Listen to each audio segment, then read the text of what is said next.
Hi guys! So I'm here to give you a bit of homework to spend some time with over the weekend.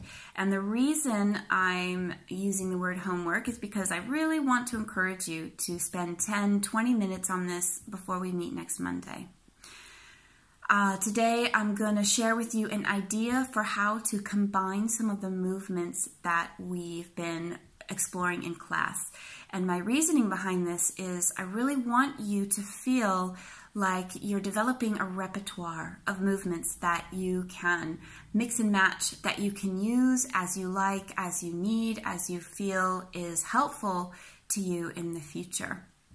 And that really the movements themselves are like scaffolding, and how you use them and how you apply them is completely sort of open, in the sense that if you have the basic principles, if you're applying this basic principle that the movements themselves aren't necessarily beneficial, it's the way that you approach the movement, it's the quality of your intention, that it's a sort of an experimentation, it's a questioning kind of process where you explore how this movement occurs, how it lives in your body.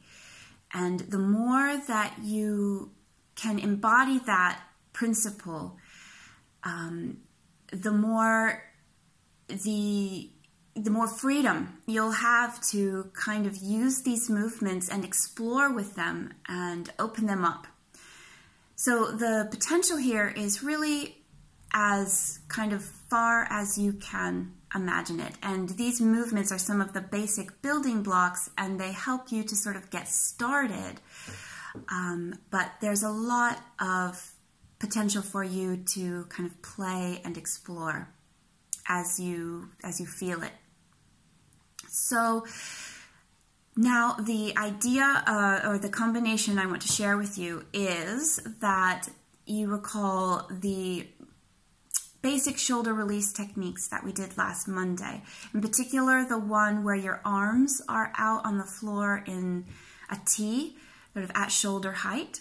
And we explored this idea of rolling your arm from the shoulder. So you have a kind of soft fist, right? And here you can roll just your forearm, but instead we're going to roll from the shoulder both directions, right? Kind of really feeling where the shoulder joint is and how we can isolate this, how we feel this part of ourselves.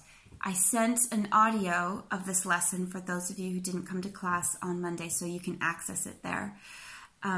So in particular, spend some time with this movement that really begins to release a lot of those big, strong muscles in your back and in and around your shoulder blades from that unnecessary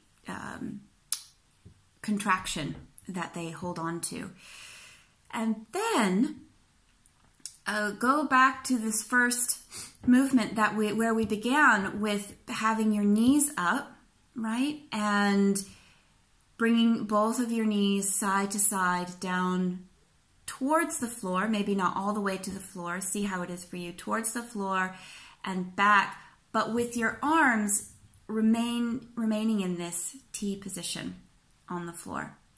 And so you can experience how that is different, maybe in your chest, with your shoulders, with your arms, in your neck, wherever. And then if you want to explore further, and if you're feeling really comfortable in your shoulders, you can even bring your arms overhead on the floor above you. And you can kind of explore with a bunch of different arm positions as you like, as you feel curious. So this is just one idea, and my suggestion is to begin with the shoulder release technique of rolling at the shoulder joint, but you could also go the other way, and a great thing to do would be to start even with bringing your knees side to side and feeling how that travels through your whole spine, then doing the shoulder release technique, then exploring it with your knees and your arms out to the side. So all of these variations are possible. And I want to highlight, just before I close here, that it's these differences. It's the variation that your nervous system and your brain can record, can learn from, can open up the potential in your nervous system for making choices, for finding the natural intelligence of your body. Without any variation, there's nothing to compare it to, right? We know beautiful weather because we have rainy, horrible weather. And so we can really experience the joy of beautiful weather, or whatever you want to kind of compare it to. We can, so I'm wanting to give you license to explore, to know that the variation itself is what provides the richness for your nervous system. So feel free to explore and see what it's like, and tell me about it on Monday. Enjoy!